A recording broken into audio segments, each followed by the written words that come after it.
BetOnline.ag is your number one source for all your basketball info, stats, news, and scores. Get the latest odds and lines, including the latest player reports for this year's pro basketball playoffs. BetOnline is always your sports information headquarters this season, as we have you covered for all your sports wagering needs. Basketball, MLB, NHL, hockey, right to UFC and boxing. BetOnline is the fastest and easiest way to get your betting info, including live betting options and your favorite casino and card games you can play right from your home. Head to the website today or use your mobile device to get in on the action. Be sure to use our promo code BELIEVE to receive your 50% welcome bonus on your first deposit. That's BLEAV. BetOnline, where the game starts. Believe in the Arizona Cardinals. It is the Arizona Cardinals centric specific show where, of course, we talk about the Arizona Cardinals here in the Phoenix metropolitan area. I am one of your co-hosts. I am Javon J. Love Adams, and with me, as always, is the one and only Ed Easy Smith, who not only played professional baseball, but also played in the National Football League as well. And he was on that first Super Bowl bound team for the Atlanta Falcons. What is good, my brother? Well, for some people, this is like Christmas in May, the release of the schedule. We've already known for a while who each team plays, but now it's all being mapped out, the actual schedule, who's going to be where on what Sundays. So, for the football geeks out there, this is like, I'm telling you, brother, I can hear people across the country now like jumping and like, oh my God, Yes. So Yes. So we're going to get it. This will be a really super dryer shrunken version of Easy Sports Talk of Believe in the Arizona Cardinals, because we are, we're just reacting to it. So as we record this, the schedule just dropped. So of course, we're going to give our thoughts. And oftentimes what ends up happening, and you tell me, because I know that you're doing something along these lines, is that when the schedule comes out, that's when people plan trips. So where am I? So I know we're going to play whoever, but where my favorite team is playing this team in whatever place. And so we'll plan either our holiday plan, our holiday trip plans, or just a random weekend getaway, that type of thing as well. Well, it's interesting you bring that up because, obviously my nephew signed with the Cincinnati Bengals this offseason, and the Bengals actually come here to play the Cardinals in week 5. So that's really cool. So we get a chance to go out and see him. And then, as you mentioned, time to start planning. Definitely want to go over and see Cincinnati at home. Quentin and I were talking about it on the way home from school today, actually. He picking out our opponent who we'd like to go see. And on top of the list is either Cincy playing the Ravens or Steelers at home. So we you can't go wrong with either one of those. Yeah. And he did say, if it's okay, can we not go see the Browns? I was like, yeah. So we know who we want to go see, know who we don't want to go see. But yeah, with the schedule coming out, obviously now everything is concrete. And I know you and I said that we're not going to do it this show because we got a lot of time to mull this over. But we can start picking out the wins and losses. And real quick, not to be funny, but a couple of years ago, the Cardinals were the last team to lose a game. Remember a couple of years ago? I do. They might be the last team to win a game this year. So. My brother, good Lord. Good Lord. Yeah, we're going to see how that works. So let's get into a little bit from just from taking a quick glance at it, what we see in terms of what sticks out. I know for me, the first thing I mentioned as soon as we hopped on before we went live was the fact that the bye week for the Arizona Cardinals is way down in week 14. And the first thing you said was, ouch, that is way. Last year it was 12, I think, week 12 for the bye, somewhere in that area. We thought that was a long way off. Week 14, bro, I'm telling you, why even have a bye if you're going to make us wait till week 14 to have it?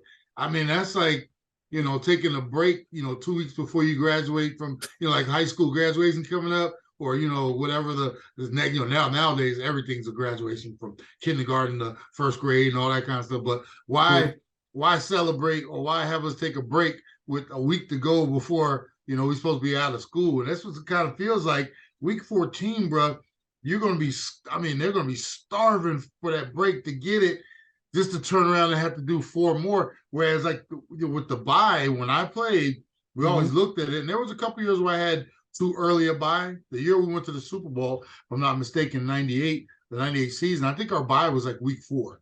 And I thought that was way too early because after week 4, There's only 16 games scheduled back then, but you finish 3, you take one off, and you got 13 out. It's the long haul. And Right. on the exact opposite for the Cardinals, you're going to play 13, take one off, and then we got 4 more to finish up.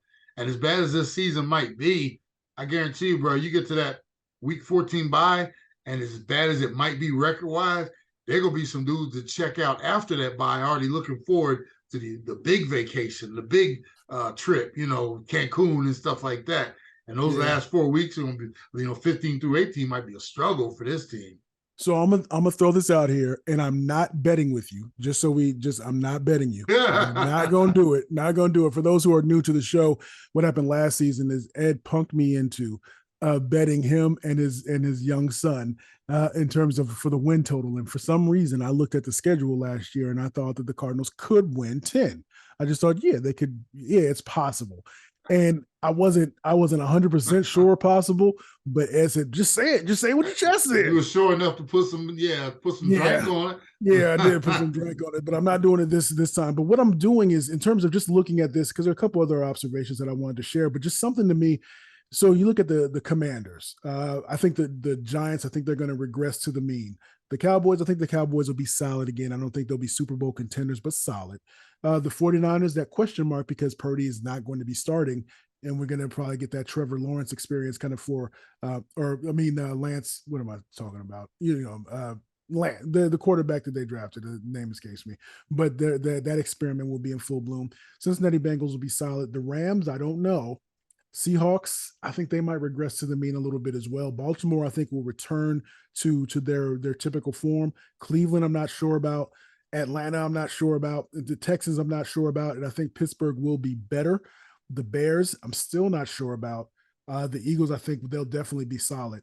And so I'm not trying to say that the Cardinals are going to win 8 or 9 games, but I think if this group of players that they've assembled, especially on a lot of 1-year deals, if they play with their hair on fire, maybe they could surprise maybe 6 games. I don't know, but I'm just throwing that out there. Might I interject here? Yes, sir. Are you forgetting that at least until the middle part of the season? Yes. Let's just say, let's call it into early November. Right. We're going to be without one starting quarterback, Kyler Murray. And we might be without the safety. We might be without a Buda Baker, who knows? And we might be out with DeAndre Hopkins possibly, but yeah. So with that being said, whoever was it, David Blau? Yeah, Blau. Or Colt McCoy. I don't know if they're whatever. Without a starting quarterback for the first half of the season at minimum. Yes. I don't care. I'm looking at this schedule, and I'm looking all the way into week 10 when you face Atlanta here. Yeah. We might not be favored in a game. And then obviously Houston comes up in week 11. But you run off those first bunch of opponents, Commanders on the road, Giants, Cowboys, Niners, Bengals, Rams. You start running through those, and I don't think we'll be favored in not nail one of those games. Yeah, I hear you. Without starting quarterback, and then I'm telling you, Jay, you get to a certain point in the season, and you're 1-8, 2-8, something like that. The question there becomes for management: why are we going to throw our quarterback out there? Meaning, coming off a knee injury. Right. I know we'd like possibly to see him play, but should we protect our investment? $230 put into him. Yeah. Maybe we don't see Kyler Murray the entire year. And then you throw in the caveat, Jay, of thinking ahead, hey, would it be that bad if we were way up there high again in the draft order for 2024? There's always that speculation that they're going to control that 2024 draft because of the trade that they made with the Texans, and because who knows, maybe they decide to tank it all to see if they could get that quarterback from USC. What's better than one money? Two money. So regardless of what they got, they can always get more by being pretty bad. So, those are the things to keep in. Like I said, this is going to be an interesting year as far as the schedule, because Oh What else? What man, else sticks out to you? So I noticed that out of the first 5 weeks, it's 3 of the first 5 are at home. it's balanced. You don't have any long stretches on the road or long stretches at home. Looking at it right now, we've got some 2 game home stands, a couple 2 game road ventures, but we don't have anything where we're like 3 games out on the road or four Right. or vice versa. The other thing, bro, and I think it was, and I'm looking at this, and from all reports, we don't have a prime time on here, do we? No, sir. Not a one, Not which a one. means they think we're going to be pretty bad. So Yes, why they even put do. them out there? Why even showcase how bad this might be? I Yeah. mean, everybody gets a Thursday night, right? Yeah, At everybody gets least a I Thursday. thought. I don't Yeah. see one on here I think yet. everybody gets a Thursday, don't Do they? they? Looking, I don't see anything. Because remember, this is the first year the team's going to have 2. So that means Oh, everybody doesn't have to get one, I don't think. And from dang. what I'm looking at, it doesn't. And looking, oh my goodness, yeah. We'll have to look because I think the 16, 17, and 18 don't have dates on them, so those might be TBDs, some to be determined. But as far as I'm looking, we don't have like a prime time. No, we ain't playing on Monday nights or Sunday nights, and we'll have to check on the Thursday throughout. But I don't see anything on here that represents us Yeah, I playing in think the you're right. game. If I'm looking Yeah, at the 5th, the 12th, the 19th, the 19, 20th, I 26, think you're right. all I those think you're dates are right. dates. Yeah, all those are dates that come 7 days apart. I don't see anything with a a short date on it.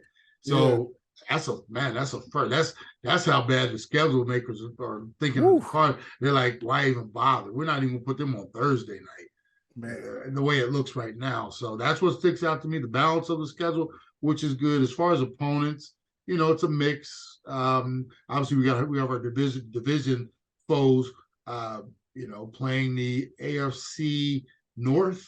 Yes. We got some Ravens and No, Bengals and yeah, we AFC North, NFC AFC North. North. Yeah, and Yeah, you're right. yeah, and looks like NFC, and then NFC East and then, as yeah, far as so yeah, it's a man, it's gonna be a long road to haul here. This could be, like I say, you're starting out on the road with Commanders. You got Giants and Cowboys, both playoff teams from last year. San Francisco, they'll more likely probably have their quarterback situation at least somewhat figured out. And like I said, the fact that we don't have our quarterback is going to be, like I said, I'll be interested. We'll, obviously as the season comes upon us, we'll be looking to see those spreads, and we don't get into spreads too much, but I'll be tracking to see the first time there's a plus sign on the side of the Cardinals, because it might it's gonna be a long time. This might be a year we don't see one at all through the yeah, year. Everything might be a minus on our yeah. side, or no plus, I guess. Because Plus on the we'd plus be on our side, plus. because Yeah. we be the underdog. But yeah, so we'll look into this because I think looking at it, 4 wins I think would be overachieving. Mm. I will say, and it Depending doesn't. on if Kyler Murray comes back, and again, sometimes you just never Yeah. know how a team will galvanize based upon how literally being counted out by everybody. Yeah, and they're I think the over under for them on the season is only 4.5. So that's If the over under is four and a yeah. half, I might go with that Yeah, under. yeah. The other thing that we always look at, Jay, is the cold weather. At the end of the season, week 16, they're in Chicago. Week 17 at Philly. But as I mentioned, I think it all comes back. And then December 3rd, let me see, December 3rd, we're actually in Pittsburgh. So you got some cold weather potential at the end of the season, but I don't think it's going to matter too much because, it only comes into play when you're fighting for like playoff position and stuff like that. I don't think this team has anything like that to worry about. So the only thing they'll be worrying about is whether the heated seats are working, because I don't think it's going to matter in loss totals and stuff like that. Indeed. So that's what's up. So that is our reaction to the NFL schedule being released. So we know where they're playing. We know when. We know that they are not going to be in any primetime games. And this is going to be a season of transition for, at the very least, because there's so much uncertainty. We don't know when Kyler Murray's coming back, and you don't want to rush him back anyway, because it doesn't seem as if they're not planning for this season to be a successful one. So we'll keep an eye on it and see how it goes. Saying it lightly. Yeah, to say it lightly. So on behalf of the one and only Ed Easy Smith, I am Javon J. Love Adams. We do this twice a week. We're doing it twice a week. Do it twice a week. Tell a friend about what we have going on here at Believe in the Arizona Cardinals. And as we always like to say around this time, you can But we see you again. Be easy out there, folks.